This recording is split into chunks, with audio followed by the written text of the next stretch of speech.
You won't believe the names he left behind, and how far Hollywood went to erase them. He was young, magnetic, and fearless. A rebel, not just on screen but in life. Sal Mineo, the breakout heartthrob from Rebel Without a Cause, didn't just capture America's attention. He shattered Hollywood's facade. But behind the lights and fame, he kept a list. A secret list. Names of powerful men who loved him, in secret. And when he dared to tell the truth, he vanished. Now, was it heartbreak that killed him, or the secrets he refused to take to the grave? Back when Sal was on top of the world, there was something different about him. It wasn't just his good looks or raw acting chops. It was the way he felt, honest. Like he wasn't trying to play a part, he was the part. Roles in Giant, Exodus, and a second Oscar nomination before age 23? He was unstoppable. But Hollywood didn't like his kind of truth. Not in the 50s. Not if you were a man who loved other men. Sal didn't hide. And for that, they cut him out of the spotlight. His first love, his biggest heartbreak, was none other than James Dean. Yeah, that James Dean. The one who defined cool. But their love never made it to the red carpet. While the cameras captured their chemistry on screen, behind closed doors they shared a different kind of fire. Private nights in Beverly Hills. Whispers in the dark. James once told Sal, "If I die, burn the reels." Secret tapes. No one could ever see them. But why would a rising star like Dean even say something like that? Because he knew. Hollywood doesn't just destroy careers, it erases people. And soon enough, that warning became prophecy. One day, James got a note. No name.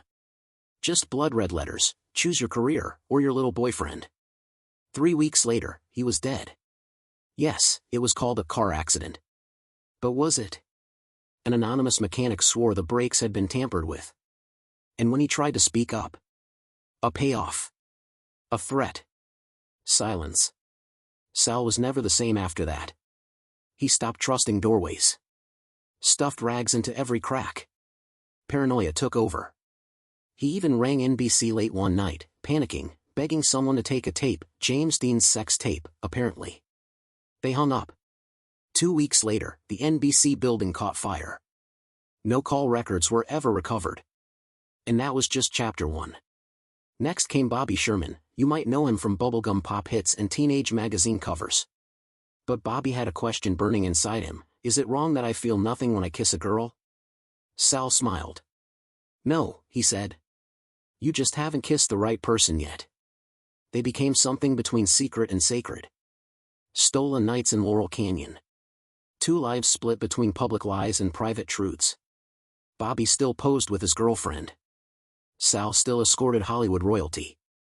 But when the world went dark, they held each other like nothing else mattered. Until they got caught. A hotel clerk found a receipt, 2 sets of initials. A gardener noticed Bobby's ring on Sal's finger. Then came the photo. A paparazzo caught Sal kissing Bobby's neck in a parking garage. The image never made it to print, but Jill Howarth, Sal's fake fiancée, got her hands on something worse, a cassette tape. Just audio. Heavy breathing. Not a single word. But enough.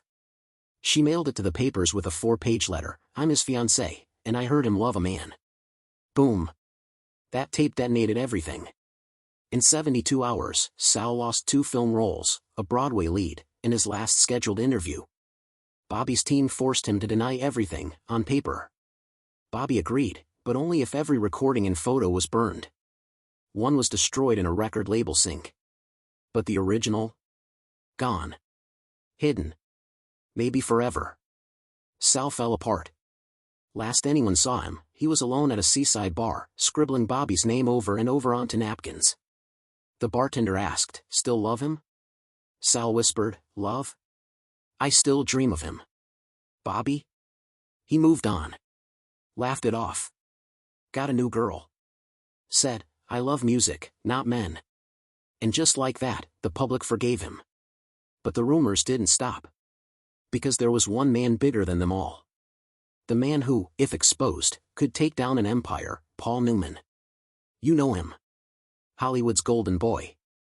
Married. Polished. American masculinity in a bottle. But whispers started during the filming of Exodus in 1960. Reporters noticed Paul sneaking into the same apartment minutes after Sal arrived. A silver Pontiac. A locked parking lot behind the Beverly Hilton. Something wasn't adding up. Then a magazine teased a story, Paul Newman seen with a young actor once close to James Dean. No names. No photos. But everyone knew. Sal confirmed the love in a private interview. Said Paul was the one who looked at me like no one else ever did. That story? Never saw daylight. Within hours, Warner Brothers threatened to cut all deals. The article vanished. Sal's phone line went dead. His name scrubbed. A single message arrived, "Do not mention me or us." Signed P. Worse? Sal had taped a final call with Paul. In it, he begged, "Let's go public. Let's be free." Paul said, "I love you. But not enough to lose everything." That tape, too, vanished after Sal's death. All that remained was a ransacked apartment and an empty film canister. Sal never got over Paul. His friends say it was the moment he stopped believing in happy endings. But if Paul was the heartbreak, Marlon Brando was the burn. It was messy. Intense. Electric. And over in a flash. They met at a party. Shared drinks. Shared a room. But Brando wasn't built for romance. One day, he called Sal a talent that's never been loved right. The next? Ghosted. Left a sweater. A note. "I don't nurture feelings." Brutal. And just when it seemed things couldn't get more tangled, Tony Perkins and Brandon DeWilde entered the picture. According to one assistant's diary, Paul Newman redirected Sal, setting him up with men who could keep the secret. Tabloids hinted at a late-night penthouse meetup, a psycho star, a Shane lead, and a rebel icon. The magazine pulled the issue within hours. But records from the Beverly Hilton told a quiet story, room service for 3, one name on the room, Sal Mineo. After Sal's death, neither Tony nor Brandon ever spoke about him. Not once. Reporters asked. They walked away. So many loves. So many silences. But one man didn't run. Courtney Burr. Acting coach. Not famous. Not glamorous. But real. He was the one who stayed. For 6 years, they shared a quiet life. No premieres. No spotlights. Just each other. When Sal's anxiety spiraled, Courtney held his hand in the dark until he slept. He knew the truth, and he didn't flinch. Then came the night of February 12, 1976. Sal was stabbed, just feet from their apartment door. Courtney found him, keys still in the lock. He sat next to the body for 7 minutes, then calmly called 911. "The man I love has been murdered." But the press? They weren't kind. They painted Courtney as suspicious. A possible suspect. A scandal, not a mourner. They never printed how he cared for Sal. Or how he had Sal's final voice memo, a list of the men who once loved him and the secrets they took with them. After the funeral, Courtney visited the grave alone. No stars. No cameras. Just him, and a bouquet of white flowers. In a letter to a friend, he wrote, "They think I survived. But I died the same night as him. I just haven't been buried yet." So, was Sal's death just a robbery gone wrong? Or was it a quiet cleanup of truths too dangerous for the spotlight? We may never know. But here's what we do know. Hollywood doesn't always kill you with bullets. Sometimes, it erases you with silence. If this story left you speechless, shaken, or just curious what's still buried out there, stick around. There's more to uncover. And trust me, the next name on the list might just rewrite everything you thought you knew. Don't forget to like, share, and hit that button, because the truth? It's just getting started.